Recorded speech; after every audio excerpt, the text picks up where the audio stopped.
The Writings of Philosopher Prince Israel Zaar. Title: The Promise of a Brighter Tomorrow. I now read, Shall you be there to weather the storms, to fight the fight and brave the odds, to rise above the tides and sail to better and greener shores after the war is over? Take not this challenging time as the end of times. As the light deems, prepare thee for the uncertain future. Deceive not thyself that life was always easy, or that paths were always paved, or that everyone agreed and went along, or that happiness was something that was certain or everlasting. Life shall give thee what you might not handle, but there is nothing else to throw at you or life that is inconceivable.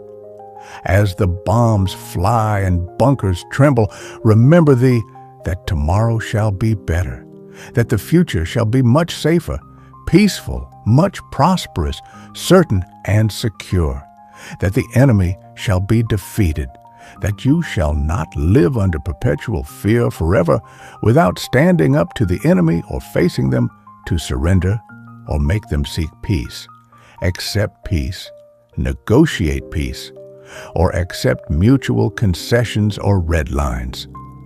This war shall come to pass for the promise of a better future to reign.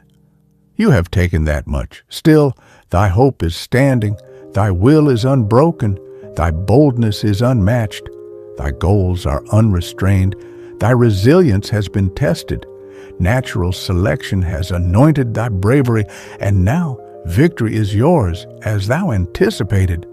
The enemy shall remember the might of thy resolve. You took thy God with thee to battle and never waver on the gains of science and dedication to strategy and objectives. We shall overwhelm, saturate, and overpower our enemy to submission. They shall face the might of our rod, brace our wrath, feel our just lethality of firepower and military dominance. Victory is ours. I saith to thee, victory is ours. We shall be victorious. We shall be victorious. We are encroaching on the enemy. We are closing in battle after battle in victory. This blood that has been sacrificed to the ruins of the cruel old shall pave a new code of patriot remembrance, never to forget those who have died or sacrificed more than others.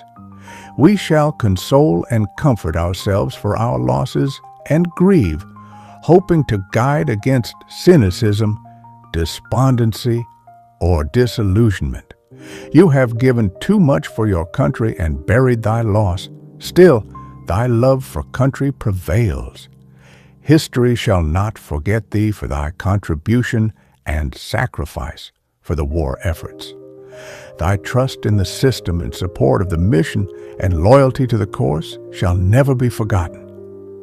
Here we stand, in the rubbles of our great cities, in the face of the devastation of war. Where shall we start to rebuild? When shall things be normal again? But life was never normal. It was a struggle and reminder, a duty and service, an engagement and interaction, a commitment and obligation, an expectation and responsibility, all in the name of the country. This war that we fought so brave and rewarded by a victory so glorious shall never be fought again in our lifetime. We shall do everything in our patriot resolve to solve the problems of old without the entanglements or entrapment of war again. Who shall say war is a good thing unless they have never witnessed one? What shall we do with the children orphaned by war, or the widows and widowers of war? We shall be there for one another to roll over sleeves, pick up the pieces, regroup, self-motivate, and self-inspire. We shall not be the pity of others or the self-destroyers of ourselves. No time for blame games, only time for positive reconstruction. But we cannot not hold those responsible for the poor execution of the war, or hold those accountable for breaching the civilized conduct of war. But I saith to thee, war is never a civilized practice, but a survival etiquette. Glamorize not war and trivialize not its consequences to life, property, and hope. We shall not hold back in praising our brave patriots and volunteers for standing up for our country, values, and future. Today we are victorious, tomorrow we might not.